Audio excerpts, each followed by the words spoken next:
Selamat pagi, perkenalkan nama saya Rinjani Febriana Safitri. Pada kesempatan kali ini, saya akan mempresentasikan hasil analisis teks terjemahan pada cerita anak yang berjudul Ketika Musim Ulat Jati. Latar belakang atas analisis ini adalah cerita anak memerlukan pendekatan khusus karena berbeda dengan cerita dewasa, anak-anak memerlukan kosakata yang lebih mudah untuk dipahami serta sebagai perantara untuk memperluas kosakata anak tersebut. Pada cerita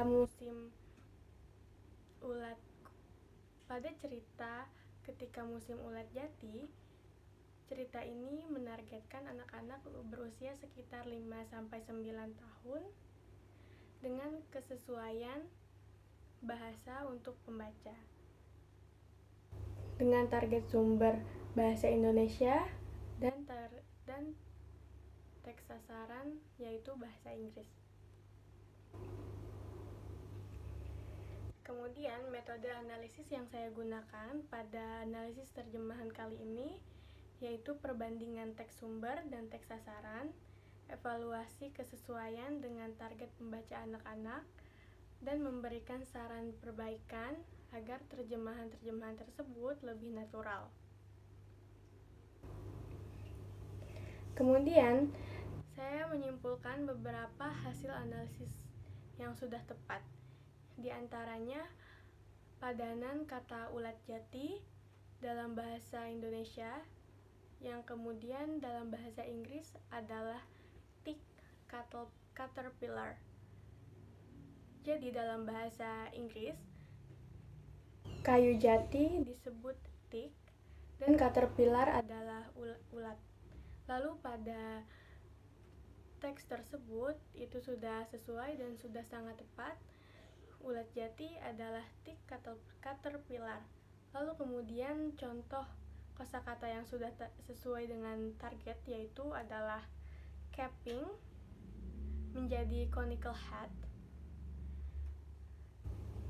Kalimat atau kosakata ini sudah menjadi penjelasan budaya yang sangat tepat karena penggunaan bahasa asing yang tidak sulit, karena dalam bahasa Inggris capping juga disebut conical hat, dan anak-anak sudah pasti sangat memahami karena padanan budaya yang sangat tepat ini. Lalu kemudian saya menyimpulkan ada pula penerjemahan yang masih belum tepat dan bisa diperbaiki, yaitu pada kalimat pertama dalam cerita tersebut ada terjemahan yang kurang tepat. Dari teks awal tidak diantar Bapa diterjemahkan menjadi driven by that. Kalimat terdengar aneh dan tidak natural, lalu bisa disesuaikan atau diubah menjadi isn't getting a ride from that.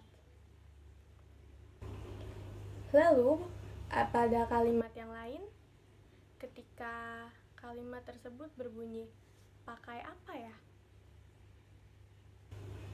Lalu digunakan kalimat what to use. Terdengar sangat tidak tepat dan aneh, serta terlalu asing. Lalu kalimat yang tepat bisa digunakan what should he use, karena what to use terdengar seperti kalimat yang dipaksakan. Lalu ada juga peran ilustrasi pada cerita tersebut. Dalam perkembangan anak-anak, tentu saja anak-anak masih memiliki imajinasi yang sangat tinggi. Maka dari itu, peranan ilustrasi akan sangat membantu sehingga anak-anak dapat mengembangkan kemampuan kognitifnya untuk perkembangan anak tersebut. Lalu dapat juga memperkuat imajinasi atau memvisualisasikan dan juga menumbuhkan rasa minat membaca pada anak-anak, karena seperti yang kita tahu, anak-anak pasti sangat senang jika melihat gambar-gambar atau warna-warna yang sangat menarik bagi mereka. Lalu kesimpulan pada analisis teks terjemahan ini, terjemahan secara umum sudah baik dalam teks ketika musim ulat jati. Namun beberapa bagian memang masih bisa disempurnakan dan perlu keseimbangan antara keakuratan dan naturalisasi. Sekian dari saya, terima kasih. Wassalamualaikum.